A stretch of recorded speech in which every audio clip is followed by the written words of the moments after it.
All right, welcome everybody back to another episode of Adrenaline and Instinct. Today, we get to talk to a pretty fucking rad guy. Pro backcountry skier, business owner, aspiring bush pilot. If that wasn't enough, he's just an all-around great dude. Ladies and gentlemen, Essex Prescott. Hello. Quite the intro. Thank you. I don't even know what I am, but I think you nailed it. How you doing, man? How you been? I'm doing good, man. I'm doing awesome. Hanging out. Picked some cherries in the backyard a little bit earlier, having a beer, enjoying summertime, sitting with you. Life's good. Dude, your summer has looked extremely busy. What have you been up to? What has Essex been doing? Yeah, summer's wild. Winter is also wild, but the thing that's sick about wintertime is, like, in the winter, we're just skiing. I mean, I'm working a little bit, but, like, we mainly just focus on skiing, which is awesome. And you know how it goes in the winter. Like, chasing the storms, doing the deal. But, yeah, as soon as summertime comes around, kind of got a lot of different irons in the fire. And it's there's usually not much of a plan, but it's kind of exciting to just see where it takes you. And so, yeah, I've been in Alaska a little bit, working here in Coeur d'Alene, riding motorcycles, flying planes. It's been a hell of a summer so far, and it's just 4th of July too. Dude, I'm a little bit envious because I feel like every time I crack open Instagram, you're either down south surfing, doing some adventure bike trip, or next thing I know, you're in your plane and you're flying up in the Yukon, and I'm just like, dude, this guy is everywhere. Dude, you probably live, I would say, like 100 lives to the average man. One life of yours is 100 to the average man. That's crazy to think. Well, you don't see the restaurant side of life. I do run a couple restaurants, and so Instagram is definitely the highlight reel, no question of a doubt. But I think it's like, sounds cheesy. Work hard, play hard, have fun. We live in a great place to do a lot of cool things. Honestly, so quickly too. That's the raddest part about being around here. Is that it's like, whenever you got some free time, you can be doing something pretty rad pretty quickly. Dude, for sure. I mean, being able to ride dirt bikes from the house. I mean, you name it here. We live in a paradise. Straight up. It's too good. I think that was one of the biggest things I noticed is, like, because I didn't live here for a while. And on the ski side of things, I lived in Whistler and BC and was traveling all over. And then when I finally moved back, I was like, wow, we got it good. What were, like, some of the big differences that you would see? I mean, I've been to Whistler, but it's a different ballgame if you're living there. Yeah. I mean, I was just, as you know, the industry has changed so much over the years. And this is a crazy one to think about, but I think about this sometimes. But, like, I was getting paid to ski before I even had an Instagram, if that puts a little bit of a date on me. And so it was wild to just see, I don't know, to just kind of live through how much the industry and media has changed. And so, but that being said, that's why I lived in Whistler. That was like, we were making movies that came out once a year, filming a video part, and that was it. Instagram didn't really matter at that point. And so that's what was, you just wanted to, like, be in the best place with the best people all the time to just, try and make it happen. And then it has just changed so much that you can kind of do a little bit more different stuff. But to answer that question, I think, like, no question of a doubt, some of the best mountains, the best conditions, the best access in the world, but it just definitely was starting to get a little bit blown out, not in a bad way, but it was crazy racing people to the trailhead in the morning and putting shovels in on jump spots to claim them and just any of that kind of mayhem back in the day. And then when I moved home, it was just like the opposite, the literal opposite. Like, I didn't even know where to go skiing, and so that was pretty cool to figure that out. That got me really excited about being back in Idaho for sure.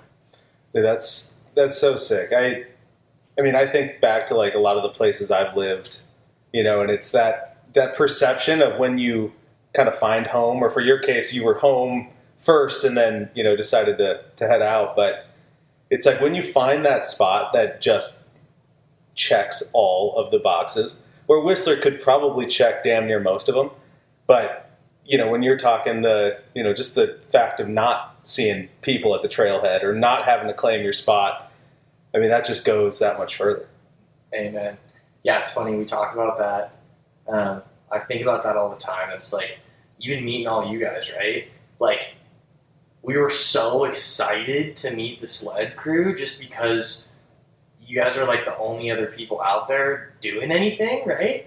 Whereas back in the day and in these other spots, you were getting like disgusted with the rat race with all the people. And now you see someone or we see someone skiing out there, whatever, and we're just like, I'm like, oh my gosh, I gotta go talk to that guy. Like, what's up? What's he doing? It's pretty cool. Dude, we live in, I think, what makes this place super unique also is even on the moto side, when I'm running into hikers out, especially over in the Silver Valley or something like that, like they're just stoked to see you. And they'll say hey and they'll chat you up.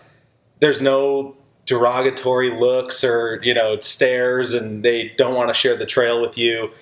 And I feel like skiers and snowboarders and sledders here kind of have that similar feeling. Straight where up. You just know there's not that many people in the backcountry, and it's just good to have friendly faces that are there ready to shred. Amen. It keeps it exciting too, and just like seeing what everyone's getting up to and everyone being just down to talk about it or what's going on with the conditions or whatever. It's pretty cool. Cool, man. So before the big move to BC, and I'm sure you've been quite a few other places, skied probably many places. So grew up here, Coeur d'Alene? Yep. I was born in California, but we moved up here when I was 3. And yeah, I grew up right here in Hayden. Honestly, I lived a couple blocks from where I grew up, which was rad. Went to Coeur d'Alene High, right down the street. Went to Canfield, literally right down the street from here. Grew up in Coeur d'Alene, ski raced around here pretty much my whole childhood, and then left when I was 18. What was your mountain of choice when you were living here?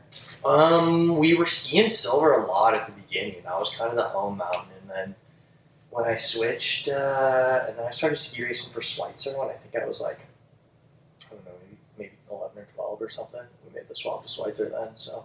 Cool.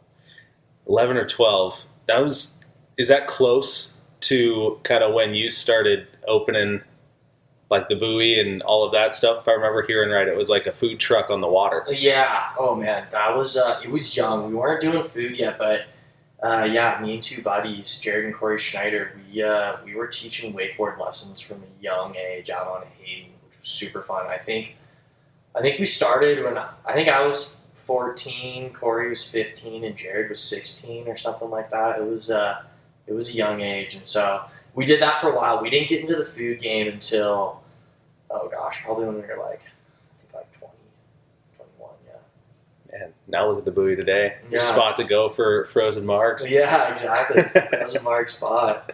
But yeah, that was actually a boat when it started. It was great. And dude, that's insane. What other restaurants are you running these days? 315 Cuisine, that one, and the Greenbrier Inn and the buoy, and that's Dude, it. Been to all of them. Nice. Delicious. Thanks, man. I love it. Cool, man. So growing up here, ski racing, like when did you know you were going to go pro or actually do something with your skiing? Oh man, I guess like I wanted to, but I never thought it would be much of a reality. But ski racing was cool because we got to travel a lot, which was awesome, and I just always remember trying to bring a pair of free skis with me or sneaking off after the race or whatnot. And that was a sweet experience because I got to ski a lot of places, which I will never forget that. And especially kind of in, I don't want to say the early days of the industry, but especially kind of in the early days of backcountry stuff. And I had some coaches and some people we skied with, and they were like hardcore, old school backcountry guys. And so in the springtime, we'd always go out and do that. And we were skiing park and everything. And yeah, it was rad. I knew that I loved to do it. But out of high school, I knew I wanted to really keep doing it. And so I decided to go to school at UBC, University of British Columbia in Vancouver. And that was kind of what kicked things off, because that was the place where I got introduced to a lot of people and started filming more. And I went up there with a snowmobile. I got a snowmobile the year in my senior year of high school, just some like 5,000 mile whatever. It was insane. I can't believe I went up there with it. But yeah, just kind of honestly never really said no as soon as I started meeting people up there. And when you're in a place like that with so many people filming and doing things, it's just kind of natural that it all comes together. So, and it was awesome because I was on a sweet program with school that I didn't really have to go to school much in the wintertime, and I could do some online classes and whatnot, and then I was already up there, and so, yeah, best place in the world to go skiing.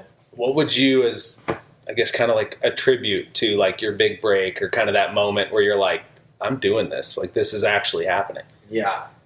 I got invited out a couple times with some of the bigger name crews in the area on a whim, last minute type stuff, and that's just how it operated back in the day. And all of a sudden you're out there in some new zone and you're with all these guys that are doing a ton of crazy shit. You kind of just gotta drop in and go for it, and they're filming, you know. And so I had one really good day early in my second year up there, and got in with the crew pretty much after that for the year, and we were all filming for this TGR collab video, and some of those guys, like big names now, Nick McNutt, a couple others, and yeah, that was kind of the time. As soon as I had the right people to do it with and saw, like, this is like how you do it, and we were in the place to make it happen in that backcountry, it kind of just started coming together. So if you can remember back, like, put me in that moment of that first drop. You're up there, the big dogs are around you, camera's on, like, you got to make it, it's like that's your make or break. Like, you could pile up, you know, do something to yourself and you're out. Yeah. Oh, man. But yeah. Clearly that wasn't the case. Yeah. Yeah, specifically that day we went up, and I honestly think the only reason I got invited was because one of the dudes I know, his truck had broken down or something, and we were going out to this zone that they had found that was like super on the hush hush. No one knew about it yet. But we've been there a couple times with the Potato Boys recently. Mario World, it's sick. But so I think he called me to bring him up there, and I ended up like doubling him up, and he knew I could hang, and we got out there, and we were way later than the rest of the crew. And you had to hike into the zone once you sled it out. So we hiked in, and homie that I'm with just like, excuse me, he just takes off. The guy was like a fitness, he was just an animal in general. And he's just like charging through, and I'm following his track through the woods, and I'd been in the area a handful of times, and I just hadn't like, I was like, there's nothing out here, what are we doing?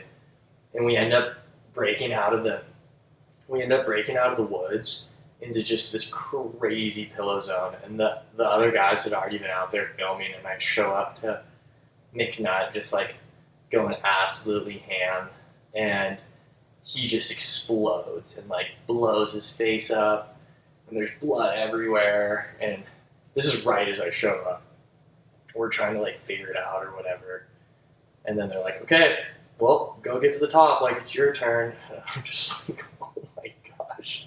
I hadn't even had a second to look at it, but we've been skiing pillows a lot, and I think it was really important. Something I learned early on that it's way better to ski something you know it's going to work and ski it really good versus kind of grasping at straws. And so, yeah, it was nerve-wracking. There's a lot of shit going on, but it worked out, and I nailed the line, got the clip, and then I ended up filming with those guys a lot more after that, which was super cool. So it was just kind of intense, the whole thing, but talk about that like happen chance, circumstance type thing. So I mean, I'm a firm believer if you want something bad enough, it will happen. Yeah. And I think the whole, like, even the premise of this podcast and everything is like dudes that have just removed the barriers of their lives to do the cool shit they want to do. So I think everything I'm hearing from you, it's like, I'm going to BC because that's where the skiing is. Yeah. Grabbing a sled that probably shouldn't have even worked at that point in time, but we're doing it. Like, you're not making a single excuse, because I would say the average guy would more than likely say, my sled's a little roached. I probably shouldn't go in the backcountry like this. Those dudes are never going to want to ski with me. I'm just some dude from North Idaho. Yeah. But that wasn't the case. Yeah.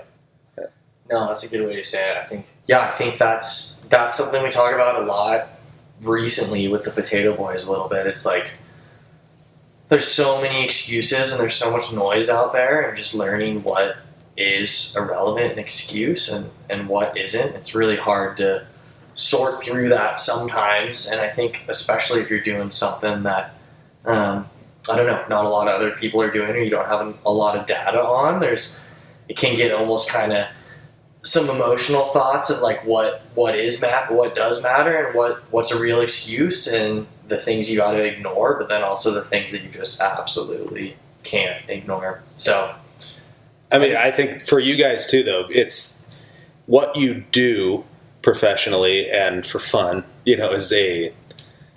It's one decision away from life or death, getting the shot or dying sometimes.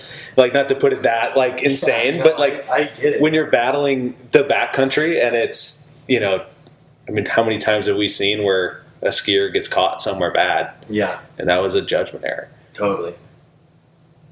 Yeah, it's interesting to sort through all that, and I think that's been the biggest learning curve of being back here and doing everything back here in Idaho, is that it's not like, oh, I know that this guy skied this line in these conditions in this year, and this is what it looked like. And I know that like if it's similar to that, I can go probably do the same thing. Whereas now and around here, it's so much more of the unknown of really having to sort through all those variables and be like, okay, like I think this is good, or I know that this bit's good. This I'm a little bit unsure of, but this is my exit, or I have a safety. And so I can kind of like put this whole equation together and be feeling good about doing it or not feeling good about doing it. And it's a lot more of just your own data gathering, I guess, if that makes sense. And it's really fun, and it's something we've gotten good at together as a crew, which has been super fun and exciting. And I'm definitely kind of addicted to it here now, going out and doing new things and trying new zones and new lines and going into different places. And I don't know, just making the whole equation a little bit more complicated. Then when you succeed, it's even that much better. Dude, tell me a little bit about the crew, because you mentioned the Potato Boys. Yeah. Who's in that crew, and what are you guys doing? The Potato Boys, the Spud Buds, the crew. We're a bunch of boys out here in North Idaho going and skiing in the backcountry. It's been super fun. My best friends, just having a heck of a time. And it kind of started. Me and Blake ski race back together back in the day, and we kind of reconnected after we both lived different places and just absolutely hit it off. And we're just psyched on skiing and sled skiing together. And Blake had been skiing with Steven, and Steven had been ripping with us. And that first year, we convinced him to get a snowmobile, and we were all out sled lapping, which was absolutely epic. And then Kyle Vandiver came in the picture, and he started shooting some stuff just kind of on a whim. And we started getting some more clips together, and then Cam shot me a DM. He slid right into my DMs on Insta, and we brought him out one day at Schweitzer, and then just ended up becoming the best of buds, and the rest is history. I guess that's it for the Potato Boys. It's cool. It's a great squad. We have a freaking blast together. I trust all those dudes with my life on the regular, and it's really sick to be able to have homies that you can go and have like the best days of your life, and I don't want to say like the worst days of your life, but you can also have some pretty shitty days with those dudes and know that they got your back and know that things are going to be good. And it's just been really fun because skiing's been it, but we've just gotten into so much other stuff together, whether it's moto or surfing or whatever, and it's just like it's always an adventure, and it's always a good time. So that's the Potato Boys new movie this fall. Check it out. Last season was sick. I think the cool thing is like seeing. Well, let me back up. I think when you have buds, because I think a lot of people have, great friends, but when like shit goes south or it's that like crazy high adrenaline situation, people change. Totally. So having that whole crew of dudes that you can trust your life with, whether it's to stoke out at the bottom after the shot was got, or, if something slid, they're going to be equipped to dig you out and, you can go into it with confidence. Like that is such a rare thing to have in a group of buddies. Dude, amen. I couldn't say that enough. Like, you don't really know someone until you've been in the absolute shit with them. There's no question of a doubt. And it's cool to get to know someone that way. And yeah, if you're close after that, there's no question of a doubt. And especially when they've helped you through like doing some of the scariest things you've ever done, or you've helped them through at that too, it's like it's a cool experience. There's no question of a doubt. Damn, man. Has there been any like precarious situations out there?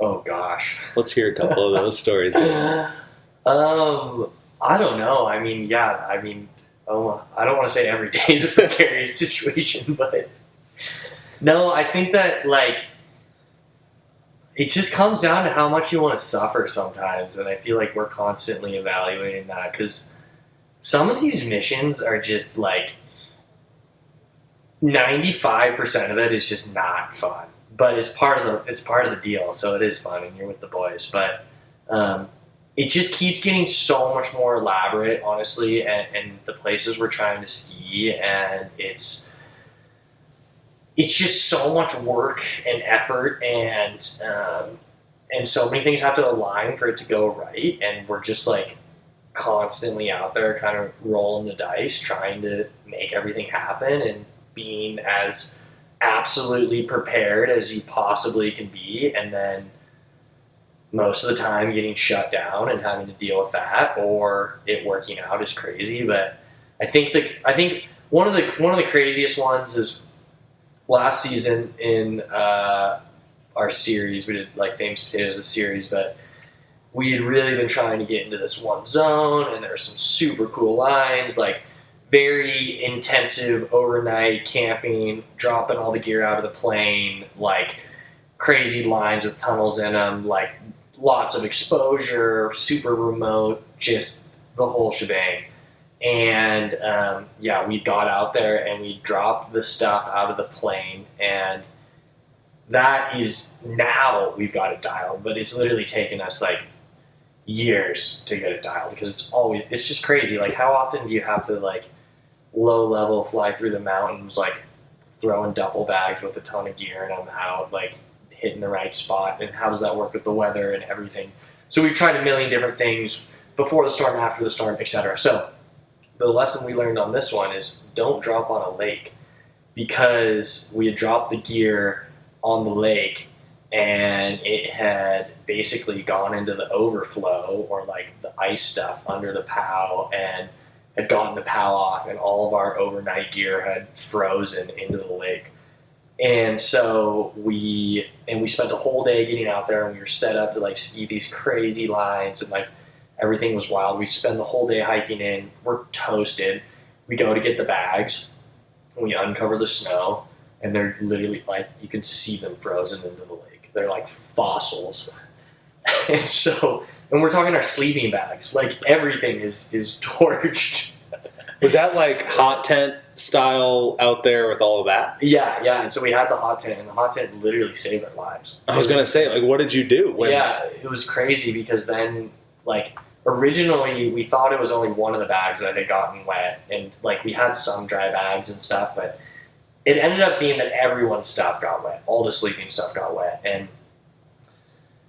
it was just mayhem. But we just we kind of had to make that split-second decision making. Like, what we just spent whatever, like 10 hours getting in here. Like, do we take 10 hours back through the dark through all these river crossings or whatever, or like do we try and figure this out and get some dry wood and figure out like what we can make happen? And so we decided to do that, and we got it cranking and got the stove going and tried to dry our stuff out, and did a pretty good job with pop sleeping pads in the meantime, and you're sleeping on pine boughs, and it ended up being one of the, like, we spent a lot of nights in the teepee, which we do that a lot, which is awesome. But it ended up being one of the coldest nights we've ever had in the teepee. It was below zero in Troy that night, and yeah, it was freezing. It was crazy, and so. But we made it through, and we woke up, and we tried to ski the next day, and just got like absolutely shut down. It was tough. Like a lot of things stacked up against us, and definitely like left with our tail between our legs on that one, and that was a big kind of intense experience. But we went back again this year, and we had a crazy trip where stuff lined up, and so that was so fulfilling after really getting spanked by the mountains out there on that one and kind of being in survival situations to like go out and actually skiing these lines in good conditions that we've been looking at for a long time. So, dude, sometimes you got to pay the man. Yeah, you got to. You paid the man that night. Yeah, we paid the man. There was no question of a doubt. Man, I feel like that's what's up with Idaho is you are always paying the man, and he likes to get paid up front too. There's no question of a doubt. Yeah, there's no payment terms. Yeah, there's no credit. Like you're paying up front for sure. Dude, I've not been in that type of situation because that's a whole different ball game when you're out, especially if you're out like at that elevation. You know, it could be below zero, but the below zero almost just feels colder than, you know, if you're somewhere comfortable and somewhere Totally. You know, and I've had numerous times out like hunting in the backcountry or, you know, just in general, and it's like those nights where it's like it was supposed to snow, which in theory should have been okay, and it pissed rain all the way up until 5,000 feet, and now you're like, I should have been semi-dry, and now everything I have is soaking wet. Now it's starting to freeze, not in a hot tent. And I'm like taking the like 18 pack of hand warmers that I have and like putting them in every part of my body that it fits just to like shiver your way until daybreak. Dude. And it's like, but once you do it, you realize that like, it's possible. Yeah. You can do it. You're just uncomfortable. You can get through it, yeah. But like you'll live. Yeah. You'll make it through, and it like unlocks another level of what you can kind of subject your body to. Yeah, the whole learning how to suffer thing, man. Ain't that the truth? Holy cow! I wish you didn't have to do it, but you kind of have to. I think in the business you're in, you know, it's just inevitable, dude. And I think if you're not doing it, you're probably not getting shots that are worth getting. Straight up. And there's a bit of everyone that loves to do it, like watching you guys ride Silver Kings, dude. The first time that I went up and watched you guys, I was just like, holy shit, like, this is intense. These guys are in the freaking pain cave. Like, it was gnarly. And it was so cool to witness that. I didn't know that's what it was, and I didn't know that's what we were getting into. But, like, yeah, dude, like, watching you ride that and witnessing that 2 years ago or whatever, like, it was crazy. It was cool. It was cool to be on the sidelines of that.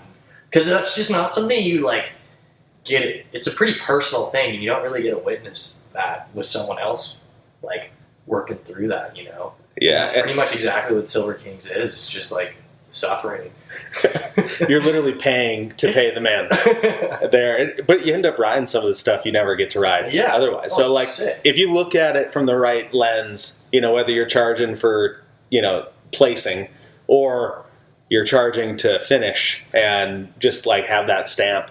Yeah. You know, it's a cool feeling. And I think for me, when I look at all my buddies, you know, that raced it, popped their helmets off after, we all just rode the same stuff, you know, and it's just like everyone's like stoked out of their minds. Yeah. And it's the type 2 fun that everyone talks about. Like you see me at the top of the hill halfway through the race, you know, it's like, give me your fucking water. Yeah. I'm dead. Like, but I'm going to finish this thing. I'm like that's not the question. It's just like, I need water now. You know, you're like almost a different person in the middle, but it is. I mean, it's the stuff that like, to me, nobody's going to talk to their kid about the time that they rode a roller coaster. Yeah. And it was fun. You know, it's like, sick, Dad. Yeah.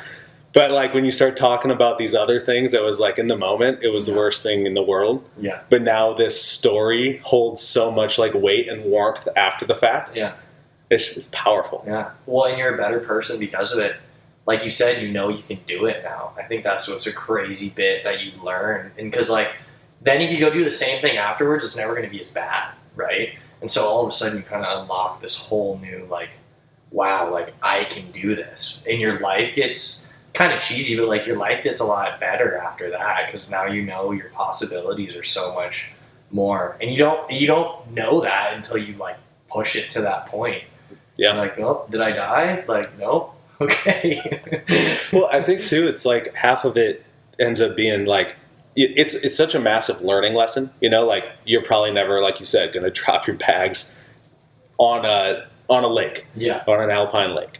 But it's the stuff that it's like, well, when the newcomers come and they see all the cool shit that you've done, you know, like maybe they'd listen to this, chances are they won't, and they'll drop a bag on the lake and they'll go through that same thing. It's like the proving grounds to be able to get to the point of proficiency in the backcountry, which even if you like take it back to your skiing, you know, it's like you've had a life of doing that just in a much different realm, you know, all the way up until now you're doing it with bags because you got the skiing part dialed. It's just now weather needs to cooperate, and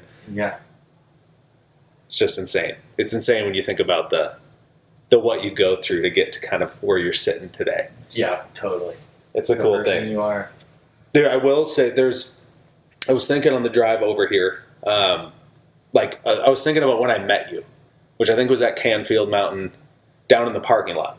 Oh yeah, you guys. Did we ride together that We day? did. Okay, yeah. It was like improv. I don't think anyone was like planning on it. It was just like McKinney was there. You knew them, so you stopped in, and I was thinking about that because it was like it's kind of like how I personally judge people. Which, like, you pulled up nice as can be, just like, let's fucking ride, dude. Like, this is sick.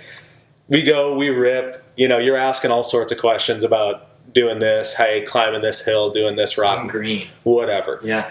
But you're asking all this stuff to, like, level yourself up. And, like, that's, like, one of those traits that I see in people, and I just really, like, I gravitate towards it because I'm that way when I'm the greenhorn looking for something new. But it wasn't until, I don't know, days later where I think I'd asked Dave, our buddy, like, hey, like, what was the deal with that Essex dude? It's like, oh, he's a pro skier, he's this. And you're just like, wait, what? But it was, I think, the part that you didn't come into, like, the deal as, like, dude, I have, like, this in my kind of repertoire. Yeah. So, like, who are you? You know, kind of thing. It was just like you came in. You're just a bro asking questions, even though you have like this wealth of knowledge on a adjacent sport.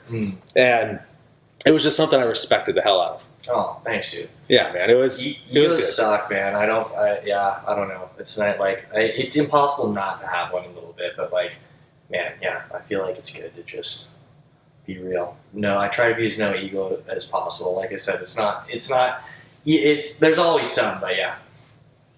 I think ego at the right time works. Yeah. You know, like when you need to have an ego around other dudes that have egos, you need to like situate yourself. But I think ultimately, like when you're just being your authentic self and you're not rocking this big ego, especially when it's like, you know who I am, you know what I've done, like, which you're so far from that. But there's people that aren't. Totally. Which is always a shame. Yeah. I remember I met, I was in, where was I? Jackson Hole, I think, and there's a lot of egos. Oh yeah, and I won't say the dude's name or anything, not like he'll listen, but I just remember I was in Sealy Lake. That's where it was. Okay. And it was just like this, you know, big name skier, you know, in all the movies and all the stuff, and it was just one where it's like everybody I watched interact with him, he was just like too big for it. Oh, and it was such a bummer. And then I've seen other dudes that are like the complete opposite. Yeah. Like going up to like Billy Bolt or Manny Lettenbichler at the race, and they're like the top hard enduro athletes in the world. Yeah. Red Bull athletes, the whole nines, you know, and they're just like want to learn about you and like what you're doing. And you're like, what the fuck? That's not normal. That's awesome. Well, thank you though for being a good dude. Oh, but man. When we're talking about being green, I mean, there's something of mine that I have a big interest in, and you've kind of started to delve into it since 2020, getting into flying. Yeah. Like just from my hunting background, it's like the dream is like Alaskan bush pilot flying into a gravel bar, going moose hunting. Yeah. And then all of a sudden I see homie in town starting to do it. And I'm like, oh shit, it's possible. So how did you get into that? Oh gosh, man. Aviation is the sickest thing in the world. Holy cow. To anyone that's listening, if you're into this type of stuff, like, if you get the opportunity to do it, it's a long road. It's not an easy road, and it's definitely one of the most humbling things I've ever done. But man, is it worth it? Holy cow! I guess that's the first disclaimer. But yeah, so my dad's a pilot, which is awesome, and he's just kind of like flown on and off for a while, and we went backcountry skiing back in the day when I was getting into it in high school, and I remember him taking us up to literally go look at Stevens Peak. You know Stevens Peak, which is like our backyard now. Like it's the Coeur d'Alene ski hill basically, and seeing it from the air the first time, like the day we went and before we skied it, was just like mind blowing. It was so awesome, and I definitely didn't. Like, the whole experience was awesome, but it was just crazy to get that data and just experience that. But it wasn't like, oh, I'm going to be a pilot after that or anything, right? And I just saw how much effort my dad would put into it with the plane breaking down and staying current and all these things. And he's, like, very proper about how he does it, which is really good. It's, like, a great role model to have with that. And it just seemed like a lot of effort to do that. But I was really appreciative of, like, being able to see that. And so then I move away, we do the thing. I don't really spend much time in planes at all. I spend a little bit of time in helicopters, and helicopters are just like the magic carpet. It's incredible what you can do in a helicopter. But just like, that was like right, talking about dating yourself in the ski career, but like in the middle of my ski career was like when drones really started becoming a thing too. And like, that was mind blowing how much that changed us and being able to scout stuff and everything. So anyways, you always have the idea that like there's nothing like looking at something from the air, and that's the best way to see it. And so yeah, then when I moved back home, I kind of had the itch, and before you know it, like having a dad that's a pilot with the plane, like there's literally no better setup to be able to learn, like especially financially. Like it wasn't like a crazy commitment for me as it would have been just from like jumping in from bare bones, because I could use the plane obviously. So that allowed me to kind of like dip my toe in, which that was huge, and I'm so grateful for it, because a lot of people have to kind of just like go all in, like you're doing it, and I gotta like dip my toe in and be like, okay, like this is like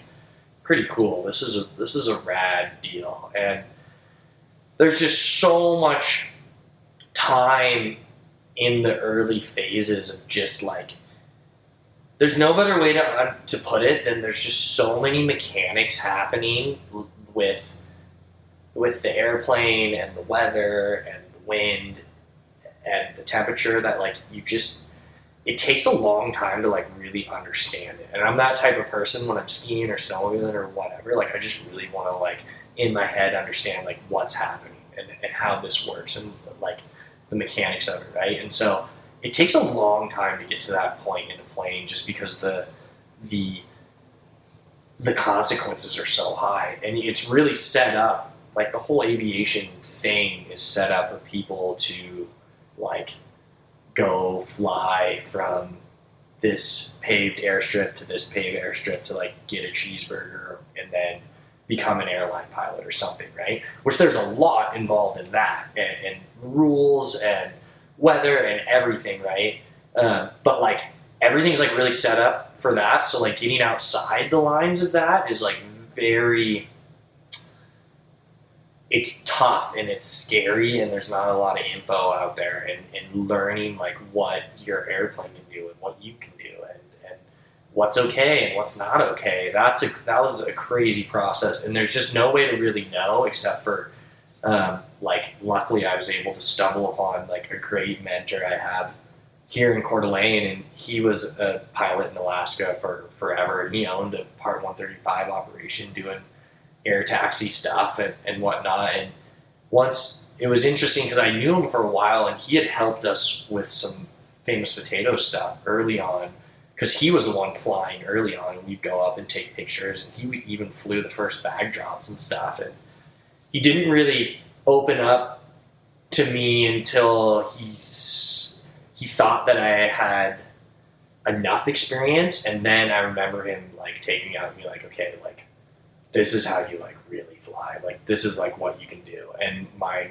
mind just being blown, just being like, oh my gosh. And he's like an old dude too, right? And like we're going and doing stuff that like I like never thought these airplanes could do or whatnot. And it was just a perspective thing, because like now, like that's like nothing, right? Like going into some of these strips, not nothing, but like it's a milk run, you know what I mean? It's like that's what these airplanes are like meant to do. And you can, if you're smart about it and you have the experience and you once again like know the things that are relevant and know the things that are irrelevant, it's amazing like what you can make happen with them. And I think the bag drops are a big part of that. And it's like, yeah, there's a lot of different factors working against you to like go fly in the middle of the winter, low in the mountains, over a spot with crazy winds, and figure out how to like get like 150 pounds of gear like out of the door of an airplane. You know what I mean?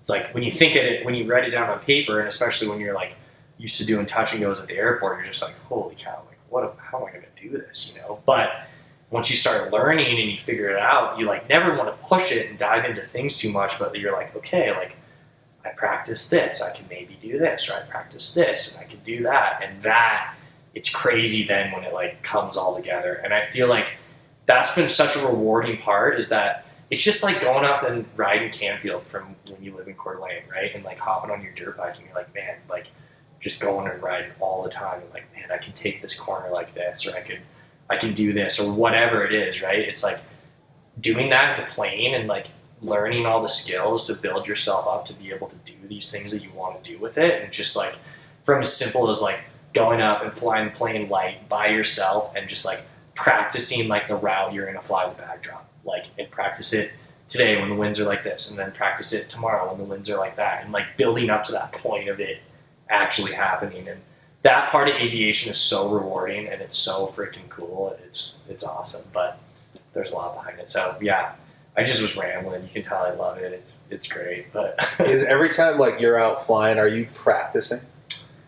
I try to not when I have people in the plane, but like I fly by myself a lot. Just to do that, to practice. And it's like, yeah, like that guy Jim lined me up.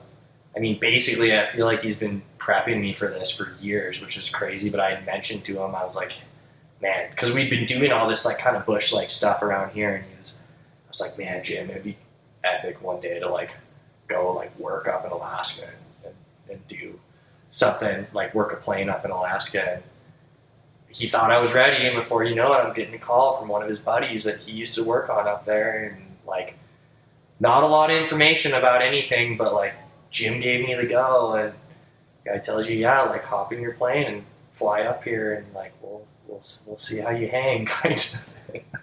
It's such a cool, like, yeah. That's the, and I think for some listeners that don't have aviation interest, or, you know, just aren't around it at all. You know, like I'm not around it, but I see it a lot in the content that I consume on the hunting side.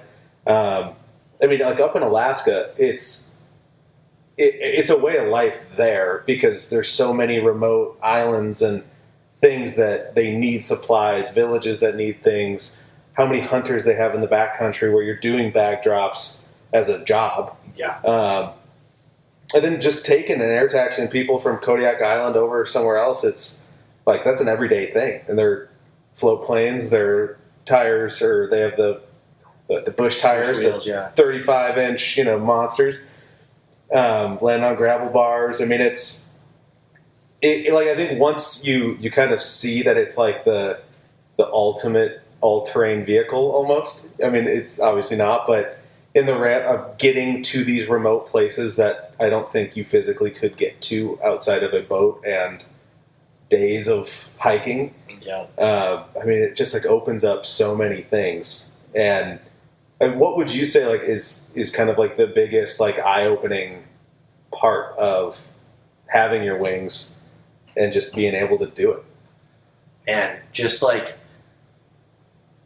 oh man, it almost sounds cheesy, but it's crazy it's amazing having that much freedom, but also understanding how much you have to respect it at the same time. And I think I've just never done something where it's so readily accessible to push the limits, if that makes sense. It's just at your fingertips at all times, right? Whereas like when you're skiing or doing these other things to like really push it, like sometimes you gotta like you gotta there's some effort involved, right?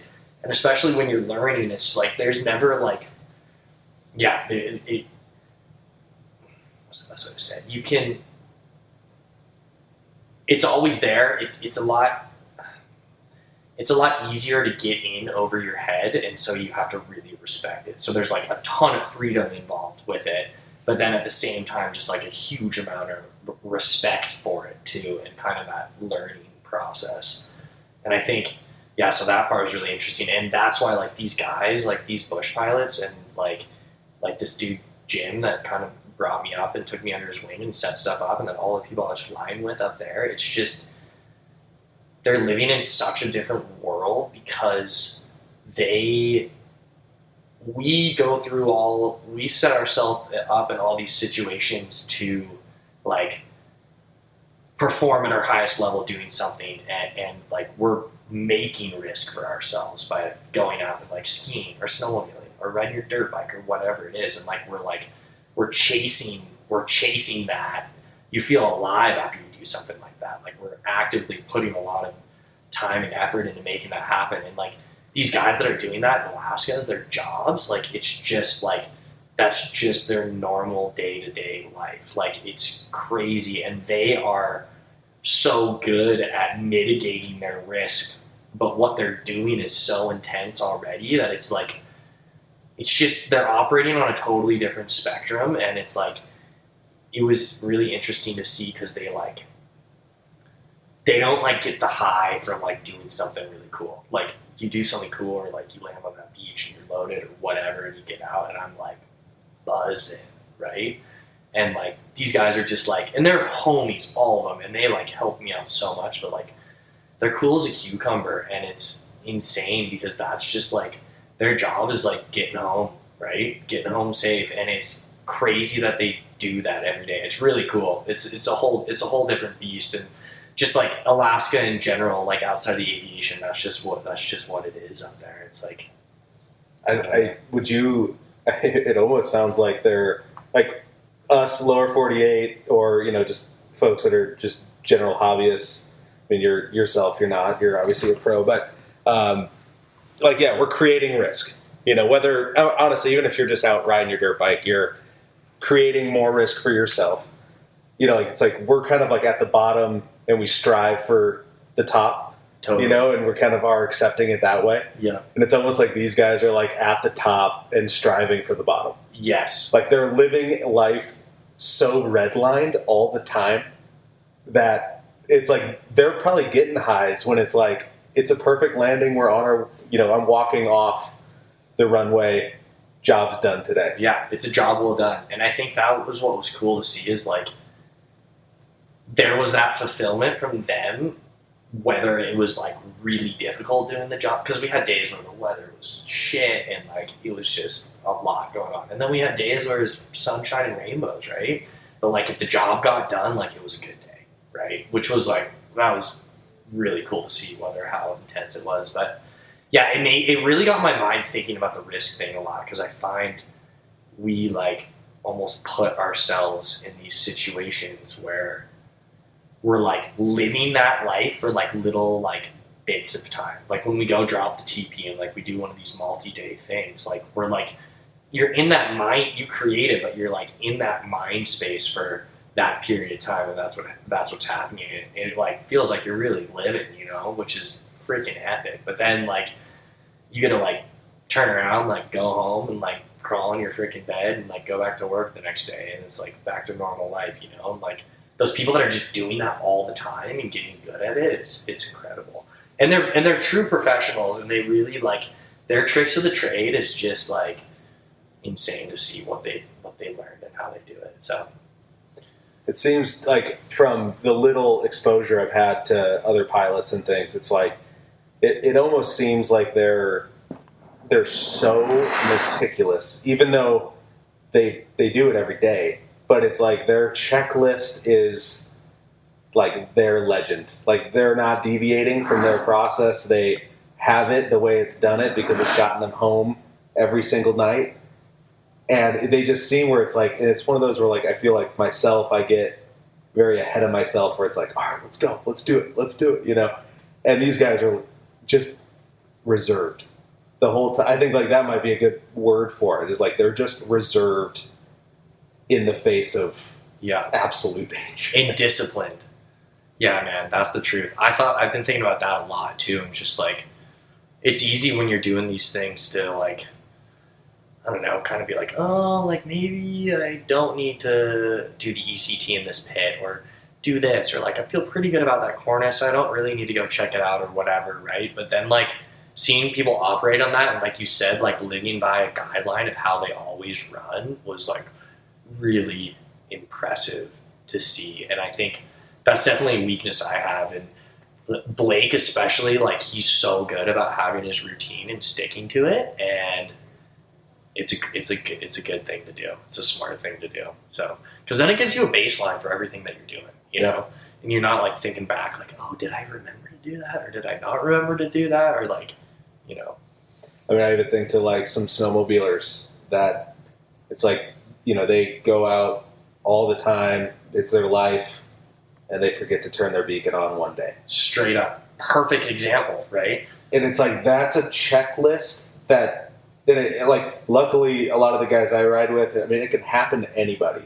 You know, I've gone out where batteries are half, you know, and it's like, it's just not smart to do anything other than like, here's my rules for myself, and that's that. Yeah. Like, if I deviate from this rule, like, time to go home. Yeah, I just don't. Yeah, you just don't. And I need to get better at this, but yeah, the idea is that you just don't. It's like, if you're leaving the trailhead, like, you're doing a beacon check. It's just how, like, there's just no other option. Like, you just got to do it, right? And, like, I'm saying this more to myself than anyone because out of anyone, I'll be the one to cut corners, right? But yeah, after you see these things, and the reason these pilots end up with all these rules is because, like, they've seen this shit happen, right? Like, a perfect example of this one is we're with the bears. We're flying photographers in to shoot grizzly bears, right? Which was so cool. Like, and the bears were so chill. There's cubs, insane, whatever. So anyways, you're packing bear spray with you the whole time. And they're like, we're about to get back in the plane. I got my bear spray on me. And I'm getting in there like, oh, did you put the bear spray in the canister? And I'm like, what do you mean did I put the bear spray in the canister? And they're like, did you put the bear spray in the canister? I was like, no. And they're like, well, you're swimming off the dock back to the lodge when we get back. Like, that was real. And I'm like, what? And the whole deal is because obviously at one point, someone had a bear spray go off inside the plane, and you're screwed, right? Pilot's screwed, everything's torched. And so, like, that is, like, a hard rule that, like, the bear spray goes in the airtight canister when you get in the airplane, no matter what. And if you mess that one up, you're jumping in the frigid water and swimming a quarter mile. Like, that's just how it goes, right? I almost have to think of it like, you know, you can't just pull over and, like, all right, something went wrong. Yeah. It's like almost like you're doing 70 going through a mountain pass. Yeah. You can't slow down from 70 even if shit goes off. Yeah, and you can't see. And so, like, it seems like kind of a ridiculous rule, but then you think about it, you're like, wow, they have this rule because this happened. And someone either piled it up or died or whatever, or got down, and they're like, this is never going to happen again. So this is how we operate. Like, the bear spray goes in the canister if you get in the airplane. I'm like, okay, freaking mad respect. Like, I get it. Like, I have someone for you at some point to look up, or I'll shoot you over his Instagram. His name's Adam Grenda. He's from North Idaho, actually lives in, I think, King Salmon, Alaska. Whoa. His whole life now is like flying, moose hunting, that kind of stuff. And where I've I don't know him personally, but he's kind of one of the guys that you just like. I love to follow. Yeah. Because he's got a lot of really good rules lessons, but he's also like not afraid to tell the stories of like absolute mess ups. Yeah, of like why it happened. And he was talking about he kind of like almost very similar to you, where it's like I think his dad was a pilot. He was flying, often even here in the lower 48, and he kind of had that like bug to get up and go do something in Alaska. He's like I think telling the stories like 150 hours in, and they just like here's a Super Cub. He explained it as like a roached like $40,000 Super Cub. But he was like out like doing just like the worst gravel bar landings, doing stuff where he was like now being so far along in my pilot career, like I should have died every single time. And I should have I had gotten out of a situation and it was like just skated by, but he didn't register it as just skating by. He was just like, this is sick. Yeah. Long story short, he ended up totaling that Super Cub. He ended up basically turned right when he should have turned left, and it had some kind of prevailing headwind that ended up just stalling him out and pitched him against the side of a mountain. Wow. Stall spin into the mountain. He survived. He said all he had was like a scratch on him. Wow. And it was like at that moment he was kind of like, oh, like this is real, Yeah. Like should have died. And he admits it in numerous podcasts and other stories that I've heard from him.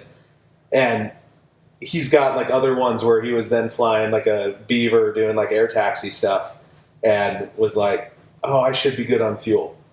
Gets up, engines off because he ran out of fuel. He's in a float plane. He can only land in certain places. Where he was air taxiing over was this bay that had like 10-foot swells in it. Couldn't land there. Ended up, skating it into this little cove and put it down. And he was just like, should have died there as well. And I had passengers.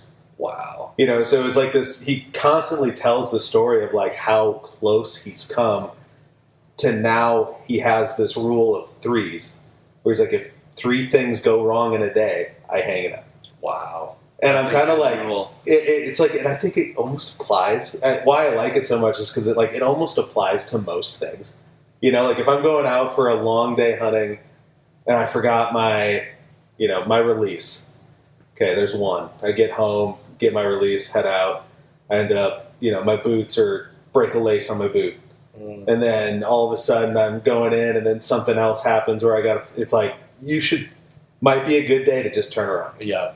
And it's just such an interesting story from him. But I'll send you his info because I think he's one of those dudes where like he's now so meticulous because of learning all of those things. Yeah. And he's also just seems like he's a pretty badass pilot and kind of one of those like just badass dudes where it's like he knows where to just let it rip and like chasing grizzly bears off his property with, his kid, like that kind of stuff where it's like, that's risk he can assess and he invites it. Yeah. But then when it comes down to the actual flying component, he's very habitual and very meticulous and disciplined. Yeah. That's how all those guys are. Well, I'm stoked to check them out. That's awesome.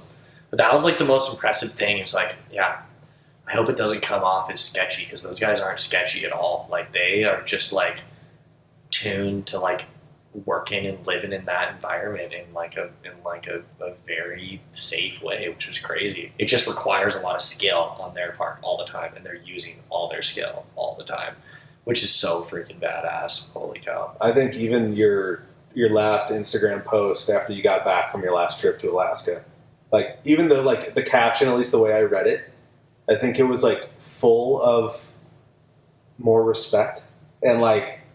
Maybe the discipline side of it, but it was very like, like, thank you for keeping us safe. Yeah. Like I could almost read in there, like between the lines that there was like definitely some moments in there where you're like, holy shit, I'm kind of looking at this differently now. Yeah. It seemed like it was like a bigger moment than even just the post was, but. Yeah, it felt good to get home for sure. I think I was what's the best way to say it? I was batting at the top of my range pretty much the whole time I was there. and that was a cool experience. You don't get to do that too often, I guess, if that makes sense. In a way that feels safe and right. Like it was the perfect scenario to do that, which was really cool, and it makes me so excited to go back, and I'm definitely going to go back, which is awesome.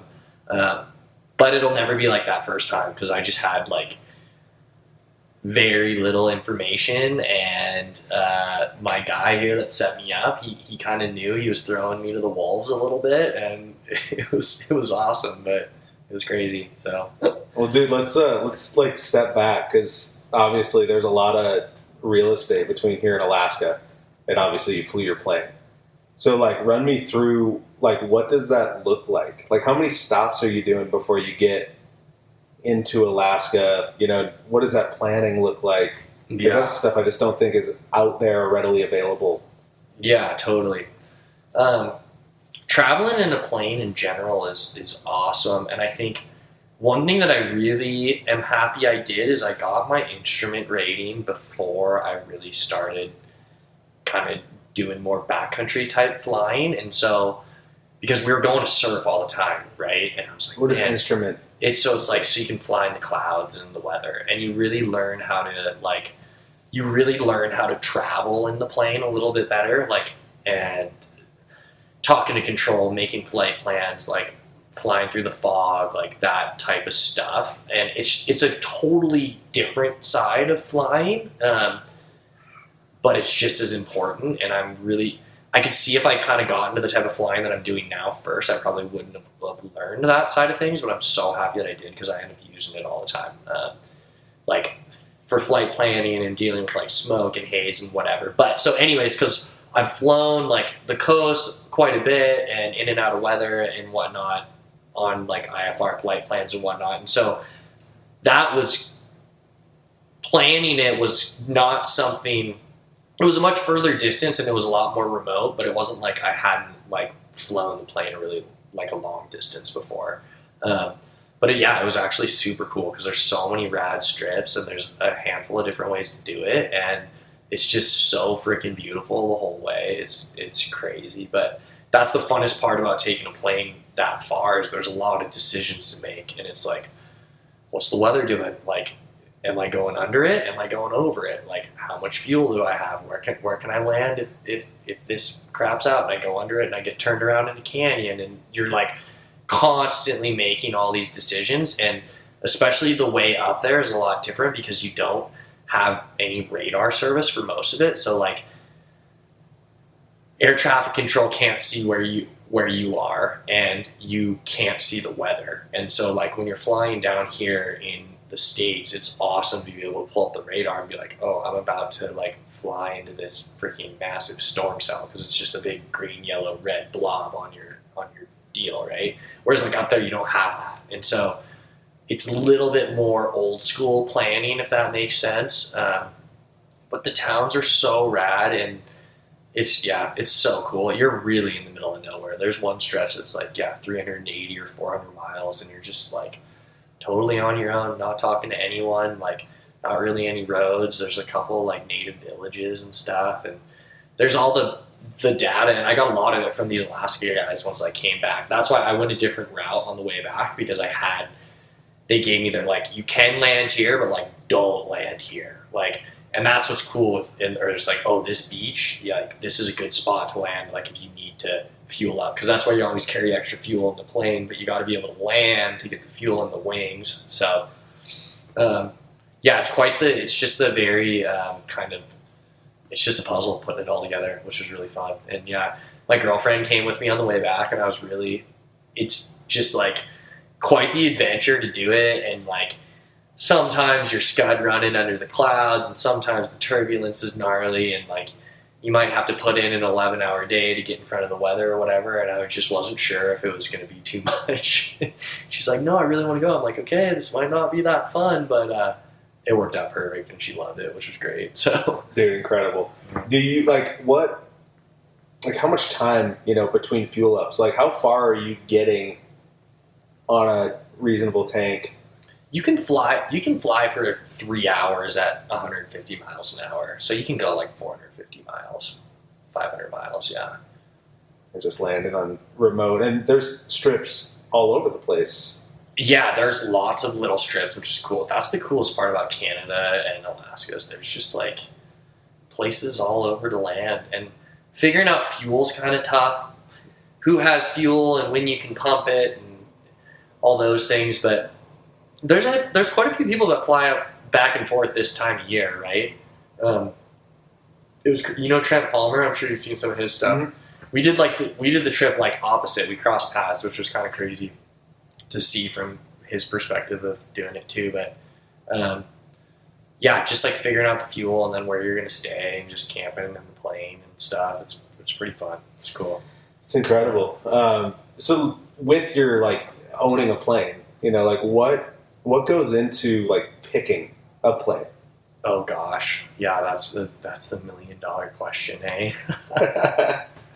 No. Well, why go a Cessna 180 over a Super Cub? I definitely really started flying, like I said, more to travel and kind of look at mountains, like get to the coast. And a 180 is just honestly kind of the perfect blend of all worlds, kind of like the jack of all trades, master of none type scenario. It's undeniable that Super Cubs can do way gnarlier stuff than a 180 can. That's for sure. And but a Super Cub can't haul what a 180 can. And then on the other side, like a 206 is kind of like the other side of the Cessna deal, where like a 206 is like a badass workhorse airplane. And we were flying with the 206 most of the time I was up there, and like the things I watched that 206 do, because it's a trike, it has a nose gear, it's not a tail dragger. It was doing some incredible beach stuff and just loaded, like full of people, like just epic. But that's what's awesome. The 180 kind of sits like right in between the two, which is awesome because it has a lot of off-airport capability. You can put it on skis. You can do a handful of other things. You can put 4 people in it. You can carry a load of weight, and it's a lot faster. So it's actually like it's slow. Every time you step in the plane, I'm kind of amazed at like how slow it is and how fast it is at the same time. It just has a huge envelope to operate in, that it's like it's still reasonable to like go and like get to the coast or whatever. And so, for instance, like that Alaska trip takes way longer in a Cub than it does in the 180. So, I gotcha. Yeah, I gotcha. Then, like, how routine are? Because I'm assuming your 180 is not an experimental. No. So, what kind of like how strict is the FAA on these planes? Like for people that just have, like myself, honestly, like I'm into it and I know a little to have a conversation, but when it gets down to like the actual stuff you're doing in a hangar, yeah, no, totally. Well, the thing about airplanes that's really cool is like it's old ass technology. It's like my plane's in 1959, right? Like it's been around for a long time, and shit was like really simple back then, which is awesome for a lot of reasons. And it's like if something's wrong, like you usually can figure it out. It's not buried in electronics or whatever. It's like, okay, here's the pulley that's connected to the yoke that you watch it go over there, and that's what makes your aileron move, And so with them being that simple and it being a certified airplane, it has to get annualed every year. And so basically you have someone that goes through and a certified mechanic and just check everything, right? And so there's a level of the FAA has a lot of guidelines, which is cool, and there's a lot of almost comfort in knowing that the plane is getting looked at every year and it is up to snuff, right? Because you look at like a car from 1959 that's just sitting there that's like actually getting used. Like my plane has almost 10,000 hours on it, right? Like if I looked at a wakeboard boat with 10,000 hours on it, like holy cow, I think we get the bottom of the lake. You know what I mean? So it's nice that people go through it, and then I think that's the other thing with an airplane too is like.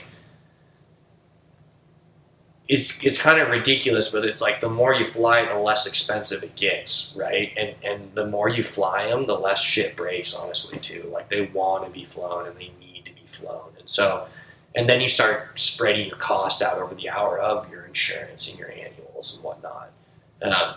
But the other cool thing is like airplane mechanics are just like the sickest dudes out there. Like they're awesome and they're always so down. Like my mechanic up here, and we just put a new motor in, and he let me do it with him, and we put this motor in together. It's like the lifeblood of the airplane, and like I don't know shit about putting a motor in an airplane, but then you do it and you're like, wow, that like was like alarmingly simple. Like I get it now, and so now when I look at it or if something happens, you're just like, okay, this is how you do it. And like it's crazy because the whole bush fix thing too is it's a real thing because it's simple stuff. My dad's plane just the other day, the brakes went on it, and it's just like they had to get out. I mean, they're not like Alaska or anything, but they like had to like fly it the next day or whatever. And it's like, okay, like if you understand how the brakes work, like you can get in there with some safety wire and like get it so you can fly the airplane, you know what I mean? Which is,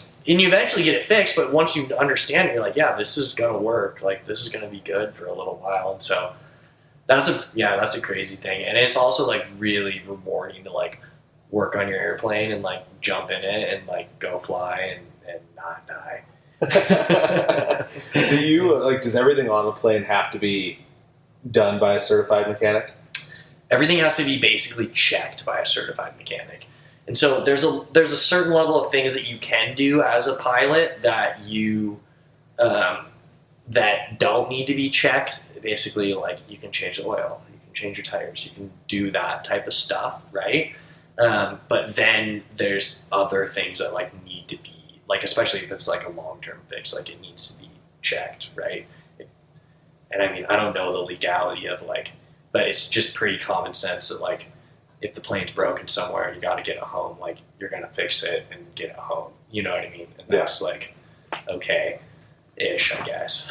So when you're putting a new engine in that bad boy, like, is it full-blown new engine or is it a full rebuild on the engine that was in it? It was a full rebuild on a different old core, so we could basically swap them. What engine was it? It was a 470, yeah. So it's sweet. That's another reason I have the 180. It's awesome. Is like it's a 0470 50 now, so it's like 265 horse or something, which isn't a crazy amount, but it's good for those. But it's basically like the highest horsepower plane you can still run auto gas in, and you're not really, but you can, and like especially for Mexico and some of these other situations, like that's a huge benefit to be able to put some non-F in there and go where you need to go. So yeah. And then I also saw, you like put a new prop on it, like was it a 3-blade propeller versus what was on a standard 2-blade? Yeah. Prop tech has come so far, carbon fiber propellers and everything, like it's insane. It's awesome. What would like a 3-blade do versus a 2-blade? It just pulls harder. So you're going to get more thrust out of it, basically. But it's just like the biggest thing is carbon's just obviously a lot stronger. And so now they're able to engineer these propellers so much more efficiently that you're getting so much more. They can be way thinner, right? And you're getting so much more thrust out of it. Where at the same time, like not losing, because that's what used to happen. Like you used to just run a big ass 2-blade metal prop, and like you got crazy pull, and like it was slow as shit. But like that's just like what you ran, and you got a freaking ding in it, and you pulled your file out, and you filed out the ding, and you kept running. You know what I mean? But now it's like tech, like carbon fiber. Like these things are super durable. They have like a metal leading edge on them, and they're just engineered to like give you the pull that you need to get out of tight spots, but like also have the speed that you need without having like a dumbbell up front that weighs 80 pounds or whatever. So it's insane. There's so much on the planes, I think, that are like, you just don't know. I mean, like, what would you say, like, for somebody that was getting into it, like, to get your pilot's license, to go through ground school, you know, like, if there was a cost you could put on it, like, how much do you think somebody would have to budget? Oh, gosh. I mean, I think people are saying nowadays it's like I think it's like 10 to 15K to get your private pilot if you're renting a plane and doing the whole shebang. I think that's a pretty accurate number. The cool thing is like your pilot's license never expires, and that's pretty epic. You might go out of currency, but it's pretty easy to go get current again. And so it's something that if you do it, you'll always have it, which is awesome.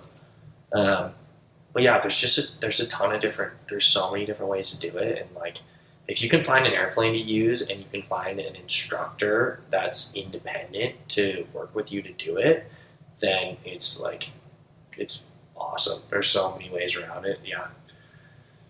Yeah, it's because they're looking to get hours too. So Sure. And it's incredible what you can do in a Cessna 172. Like I learned in a Warrior, like a low wing plane, but like if I would do it again, I definitely would learn in a 172 because it's a great plane to learn in, and so much of that translates into flying like the plane that I have now. And you can do a lot of stuff in a 172. Like that's it.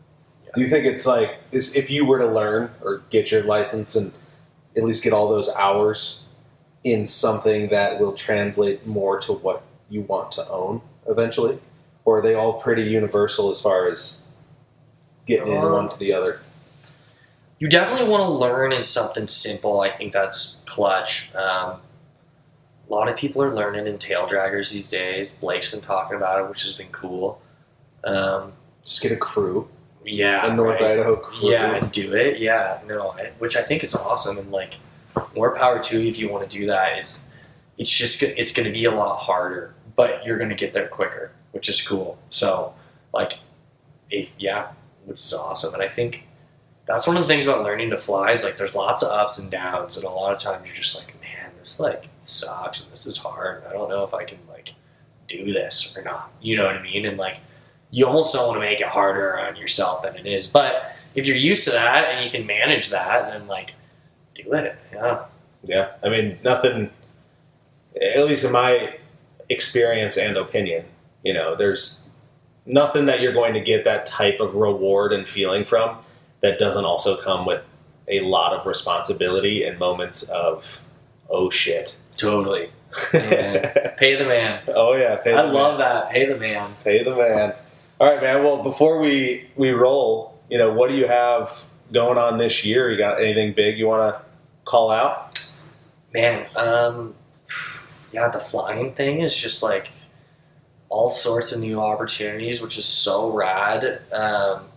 Even just with like brand stuff, with like the propeller brand Hartzell, it's been so cool to just kind of like, because I have some experience with Subaru and other ski brand stuff, and to just like open this whole other world of working with brands on that's been really cool. They've been rad there. So I don't know what that holds and where that leads, but I definitely am really hoping to get back to Alaska and kind of do the same gig next spring. But really, really stoked for the new Famous Potatoes. It's going to be rad. We put so much into it this year, and Cam, Big Tuna, he's in the just portal, just cranking through the edit right now, and he's stoked. Like, it's going to be awesome. So I'm really psyched for that to come out this fall. And yeah, our hit list never gets smaller, because as soon as we knock something out, then 2 more things go on there. So I'm sure we're going to have a hell of a winter, and I'm really hoping to put the plane on skis for the winter too. That would be really sick. So that would be rowdy, man. Yeah, what that entails, I don't know. It'll probably be a couple of years before I'm feeling comfortable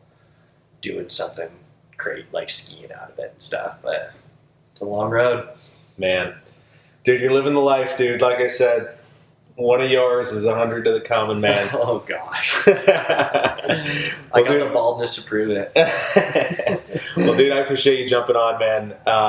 I'll link any of your stuff in the descriptions, and I'll do all kinds of posts and everything like that. But I appreciate you joining me, man. For everyone listening, I appreciate you. Tune in for next time. Thanks, guys. This was rad. Keep following along. That was a good chat. I'm excited to see what else you get up to with this podcast. Thanks, brother.